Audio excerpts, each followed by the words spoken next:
Hi everyone, this is our video 2 to our story A Pet by Cynthia Ryland.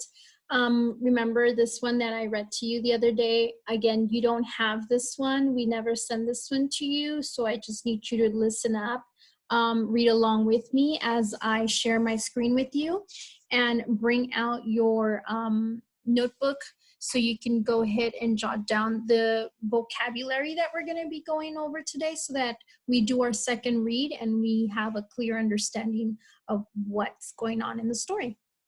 So pause the video, go ahead and grab your notebook so you can jot down these sentences. You might want to get the same notebook you've been using to, and I'll share my screen, the same notebook we've been using to complete the other stories like Papa's Parrot, where we answered all of these questions. So you don't get lost. You want to make sure you use the same notebook, okay?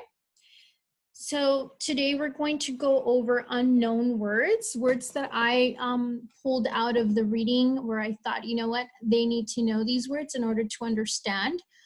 So we're going to go over that slide and jot down these words as I go along. So the first unknown word was called, or is the word relented. Relented, go ahead and write it down. You're gonna jot down the words first on a list, just going straight down, and then you can jot down a quick definition to the right, okay? So relented, next word is viola, and you can go ahead and repeat the word right after me too. Viola. Next word, debate. Aquarium. And stoop. Write down those there. Pause the video so you can have some time to jot them down. I'll continue with the next words. Ruefully. Serenely. Lulled. Afloat. Pause the video again so you can get the time to write down those words. And then we'll go back and talk about the definition. I have another slide for you. There was 3 other words that didn't fit, so I want to go over those 3 words. Next 3, colliding, scales, and gravel. Okay, those are the other 3 words. So when you are done writing those down, pause the video so you can get the chance to write those down, and then we'll go over them. Okay, so relented. Relented means to give up or abandon. Okay, relented, give up or abandon. Viola means an instrument, so you see it here. This is a viola. Debate. Debate means, I don't know if you've seen it like even recently on the news when the president, or actually the candidates that want to become presidents, they have a debate, they have a discussion about things that they believe in. So a debate is going back and forth, just sharing your ideas while the other person responds, and they take turns. Aquarium. I didn't know if you kind of knew what an aquarium was, but this is an aquarium where you hold your fishies or any, you know, sea creature that you might want to have as a pet. Stoop. Stoop means to do something against what you believe in. So stoop low, you're going to hear that in the story. So something that you're against, or something that you believe so strongly about, but you stoop low, like you go against what you believe. Ruefully, expressing sorrow.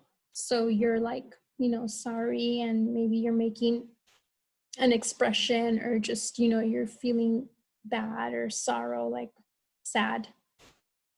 So serenely is like peaceful, right? So I put this picture here, I don't know if you can see it. There's a man sitting on the edge of the bridge, and he's looking into, excuse me, looking into a space. You see that he's looking at the mountains, and then this beautiful water space here that he's surrounded by. So that's serene, right? It's calm, it's peaceful.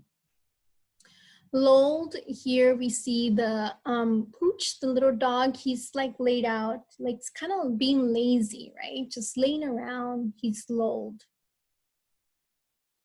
Afloat is something that stays above water. So here I put this this lifeguard wheel or inflatable, as it's afloat, it's staying above water.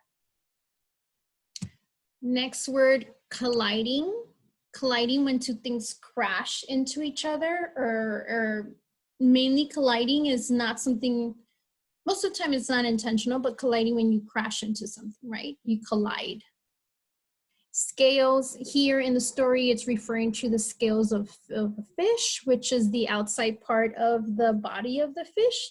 I don't know if you ever touched a fish, it has like a scaling feeling to it. So it's like a protector that they have over their skin, right? It's kind of, it's a harder material, almost like a plasticky material that's over their skin.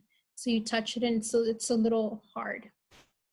Gravel, it's just chopped up tiny little pebbles or tiny little pieces of rock. So that's gravel.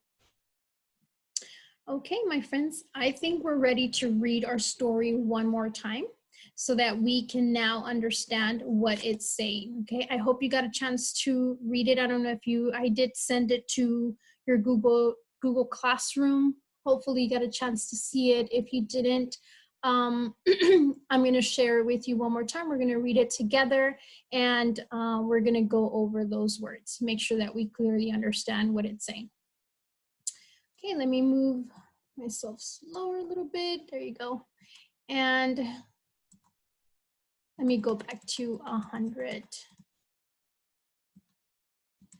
Let's do that. Okay.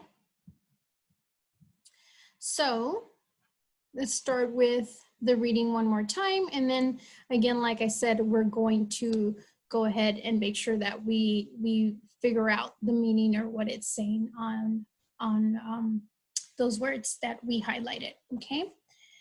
The year she was 10, Emanuela, Emma for short, begged so hard for a Christmas pet that her parents finally relented.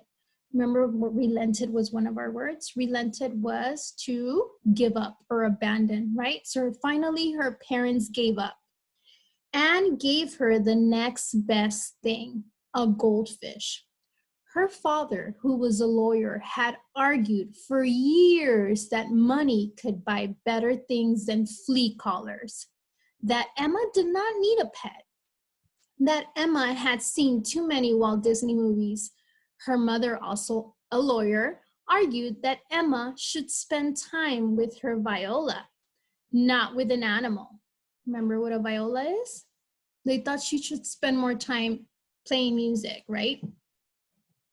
But that December, her parents decided to end the debate. They bought a goldfish and an aquarium from a young man who was moving out of town. You know what our aquarium is, right? And a debate. Remember when they argue back and forth? They bought a goldfish and an aquarium from a young man who was moving out of town. They got the goldfish cheap because used goldfish are hard to unload onto someone else. That means to get rid of or to pawn them onto someone else. But mainly because this particular goldfish was old and blind. So can you imagine having a goldfish or a goldfish in an aquarium and he's blind, right? Even Emma's parents couldn't stoop to give her a used aquarium with a used fish in it on Christmas morning. So instead, on the 10th day of December, they put the tank in her room where she found it after school. So remember the word stoop, which it's something against what they believe in, right? So they didn't want to give her the aquarium for Christmas because it was used. It wasn't brand new. And then on top of it, the fish wasn't new, right? Or young. It was an old fish that was blind. So instead of giving it to her for Christmas, they then gave it to her on the 10th day of December, right? Christmas is the 25th. So then they gave it to her about 15 days before Christmas. So instead, the 10th day of December, they put the tank in her room where she found it after school. When Emma dropped her books on her bed, she took one look towards the corner and said, "What on earth?" At first, she couldn't even imagine why an aquarium would be in her room. The word fish was so far away from the word pet, right? When she wanted a pet, do you think she was thinking of a fish? What do you think? I don't think so, right? But her parents explained cheerfully that indeed the fish was the pet she had asked for. And Emma understood ruefully that it would be a fish or nothing. So she had to accept the fish and say, you know what, it's either the fish or I'm not going to have a pet at all, right? So she was okay with it after all. The fish came already named by its former owner, who had called it Joshua. Emma didn't mind the name. In fact, for a wrinkled, sightless, overgrown goldfish, most names just wouldn't have seemed right. Joshua, at least, was a natural name, old and natural. In time, Emma came to like the fish after all. At night, with the water glowing blue and Joshua moving serenely. Remember, serenely means smooth and peaceful, right? He's moving smoothly and peacefully. At night, with the water glowing blue and Joshua moving serenely, reflections of yellow and gold and orange above the pink gravel. It seemed to Emma she had never seen anything so pretty. She watched her aquarium the way astronomers watch the stars. Astronomers are the ones that study the space, right? The space. So just like they get infatuated or they get lost as they look at the stars and admire the beautiful skies, this is how she was watching and admiring Joshua. And Emma couldn't help becoming fond of Joshua. Fond means becoming attached or very, very intensely liking him. The white, creamy film over covering his eyes made him look always confused and at loose ends. He sometimes made bold dashes around the tank as if he had some purpose in life, a job to do. On other days, he lolled. Remember lolled, right? Like just laid around like that puppy, just lazy. He lolled about lazily, barely moving his fins, depending more on the water than on himself to keep his body afloat, right? He depended on the water than on himself to stay above or to stay in the water floating. Those lazy days, he had a habit of bumping his head into a plastic plant or colliding with his castle. Emma watched him and felt she knew him. When she raised the squeaky lid of the aquarium to shake some shrimp flakes onto the water, Joshua jumped up and came to the top, just as cats and dogs will come running when their food dishes are being filled. Joshua had to guess where the flakes were as they lay on the surface, and he took several gulps of water. When he missed, Emma laughed at him, right? Remember, he can't see, so as he's going up to the top of the aquarium or top of the where the water starts, he doesn't know what he's like trying to eat, so he's missing bits and parts of the food. Joshua had lived with Emma nearly 5 months when one day in April, she noticed Joshua's tail fin looked shabby. Shabby means like not so great. Like a hair comb that was missing some teeth. Have you ever seen a hair comb, a brush with no, like missing some of the teeth, right? So his tail, remember a tail of the fish is so beautiful when it moves. Now she's seeing that it's missing some of those little strands that complete his tail.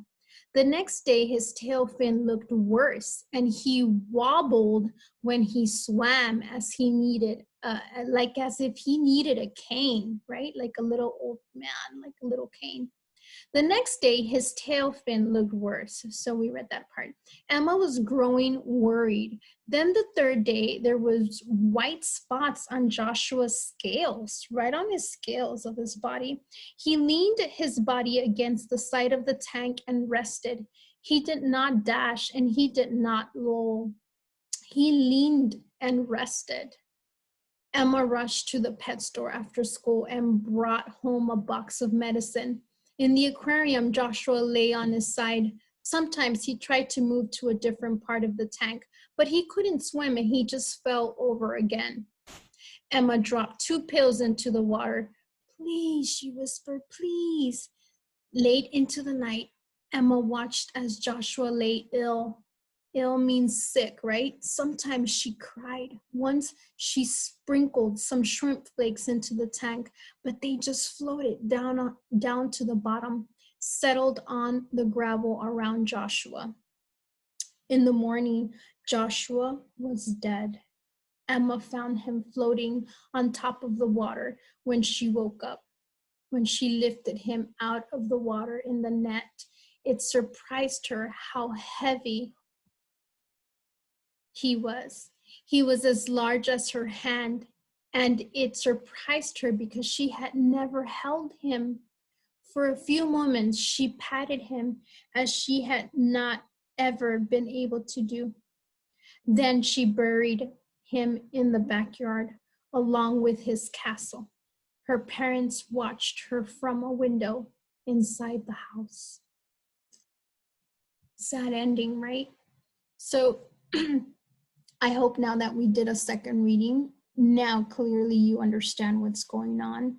And I want you to think about it. And if you can, do one more reading of it. You can mute me as you read. So for example, you can watch the video one more time, press mute where you can't hear me at all, and you try reading the words on your own, okay? That way you can practice your reading and you can read it one more time so you can get a better, clearer understanding. And that's how you're going to start thinking about things when we go back to our slides and continue or begin answering those questions and making inferences, okay? Thank you, my friends. This was your video 2. Look out for video 3 so that we can continue with our learning. Have a good day.